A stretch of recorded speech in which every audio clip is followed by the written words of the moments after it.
जय हिंद मेरे प्यारे साथी विद्यार्थियों और समस्त देशवासियों। सबसे पहले तो आप ये बताइए कि आप लोग स्वस्थ हैं, और मैं भगवान भोलेनाथ से प्रार्थना करता हूँ कि आप लोग अपने शानदार तरीके से ज़िंदगी जी रहे होंगे, एकदम स्वस्थ, मस्त और बिंदास। कल 1 जनवरी है, यूँ कहें तो रिजोल्यूशन डे या फिर happy new year. Resolution day मैंने इसको क्यों बोला है, क्योंकि जैसे दिसंबर का महीना आता है या फिर नवंबर, इवन जैसे ही साल का लास्ट टाइम चल रहा होता है, लोग अपने अपने नए नए मतलब रिजोल्यूशन लेने के लिए तैयार होते हैं कि जैसे ही 1 तारीख आएगी फिर हम जिम जाना शुरू करेंगे, या फिर कोई बोलता है कि अब तो मुझे 18 घंटे पढ़ाई करनी है, कोई बोलेगा मुझे ये करना है, इस साल में तो मैं ऐसा कर दूंगा, वैसा कर दूंगा, ये वो मतलब एक एक्सट्रीम लेवल के रिजोल्यूशन लेते हैं लोग।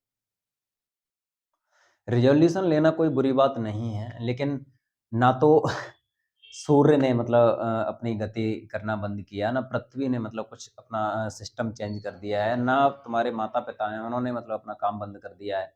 ऐसा कुछ परिवर्तन हुआ नहीं है, फिर आप लोग मतलब ऐसी कंडीशन में क्यों हैं?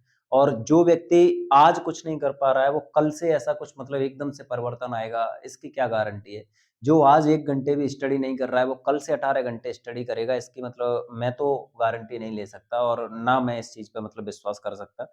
और अगर आप ऐसा करते भी हो तो फिर आप कितने दिन करोगे? सबसे बड़ी बात ये है। शुरुआत करना कोई बहुत बड़ी बात नहीं है। बात ये है कि उस चीज़ को अंजाम तक ले जाना।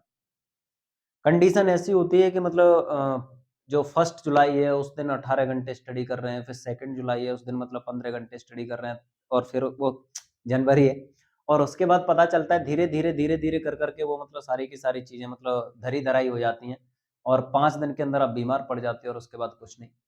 अगर आप एक शराबी की तरह कोई रिज़ॉल्यूशन ले रहे हो कि मतलब जैसे ही जनवरी देखी और मतलब आसमान में उड़ने वाला मामला, तो बहुत गड़बड़ है।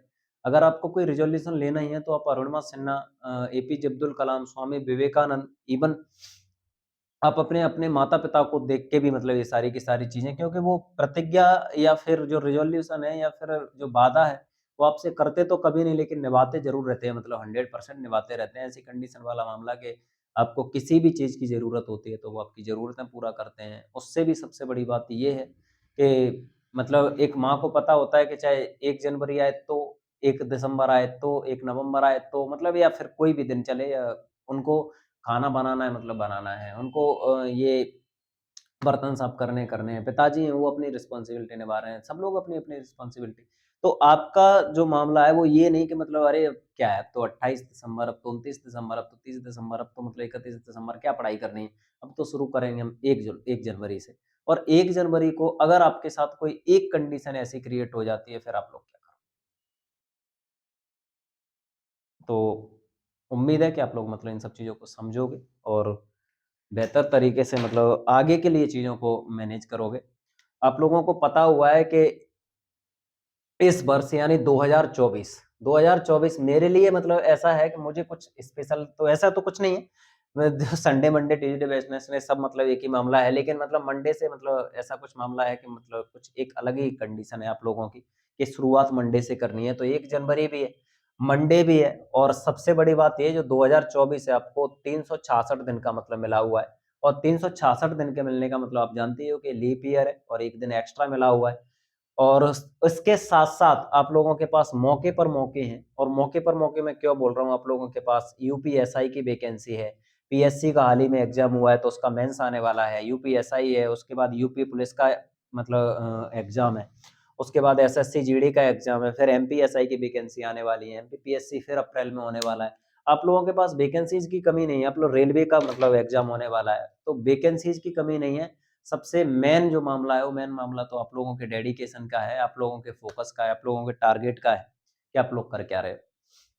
अगर इतने अच्छे खासे आप लोगों के पास चांसेज़ हैं, तो 2024 को बेहतर बनाओ और अपने वर्तमान पे फ़ोकस करो। भविष्य तो ऑटोमैटिक मतलब निर्मित हो ही जाता है। 100% फ़ोकस अपने वर्तमान पे करो, बाकी सब कुछ बेहतर होगा। भगवान भोलेनाथ से एक बार फिर प्रार्थना है कि आपका आने वाला 2024 बेहतर हो और बेहतर तरीके से लाइफ़ आगे की मतलब चले। तो 2024 एक बार फिर आप लोगों को 366 दिन देने वाली है। मुबारक और happy new year in advance 2024।